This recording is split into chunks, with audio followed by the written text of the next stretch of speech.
attacking the rim, getting a lot of points in the paint. And guys, they've been the aggressor early. I mean, attacking the hoop and getting into the paint, that can make the game really easy for you. Now let's send it to Doris from the sideline. Hey, Kevin. Well, as you know, Shane Battier is known for his defense. On the offensive end, he is mostly a spot-up shooter. His favorite shot, the corner three. When asked to explain why it's so effective, not surprisingly, he said the corner three is the most efficient shot because it's the closest to three. And there's obviously a direct correlation between distance and efficiency. The ratio between distance and efficiency and the extra point is what makes it the most efficient. Like a PhD dissertation, gentlemen, from Shane Battier. Yeah, he's a piece of work, isn't he? Thank you, Doris.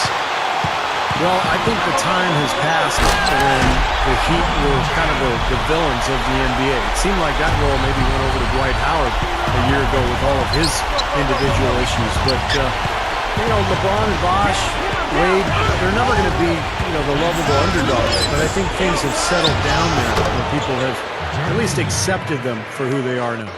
Man, their offense is really cranked up in the second quarter. Yeah, they've got it going now. Above 60% shooting for the night, and it's going to be tough to beat them when they shoot it like that. LeBron wishes to Bosh. The 18-footer is right on the mark. Bosh has got 6. Time certainly tends to heal a lot, and there definitely has been less villainization, as you were talking about, Steve, to coin the term, for the Miami Heat since they, Clark signed the big 3. I think people now look at it in more basketball terms than anything else. Yeah, I like the creativity of that word, Kevin, but you know what? Time is one thing, but I'll tell you something else. They should send a fruit basket to Dwight Howard for helping take some of the scrutiny off of them. There are always going to be villains in the NBA, but they come and go, and the Heat seem to have served their time, at least in my opinion.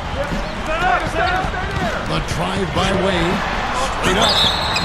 And it's going to be 2 free throws. Drew contact on the shot.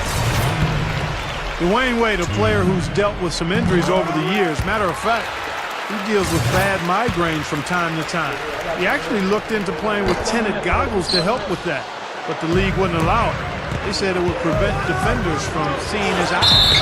And going back to Wade and those migraines you were talking about, Clark, the league said he couldn't wear tinted goggles. Might have been a stylish look, but Steve, they said that it was an unfair advantage. That was a surprising ruling, Kevin. I'm not sure where the advantage would come. I guess because you can't see his eyes, that it would put the defender at a disadvantage. But still, you'd think they would give the guy a break with migraine headaches. Here's Harden. Shot is off. And Miami the other way now. Wade passes to Bosh. That falls. Nice feed that time from Dwayne Wade. 8 points for Chris Bosh. They set the pick. Lynn against Chalmers. And Patterson kicks to Eshu. And some nice passing there by Houston. Here's Harden. That's good. Harden's got 8. Good work turning that into an easy 2-point. He can attack the rim as well as anybody. Now Wade. Back to Bosh. That falls. Nice feed that time from Dwayne Wade. And that's now 10 points for Chris Bosh. Close game as we wrap up the second quarter. Rockets lead by 3.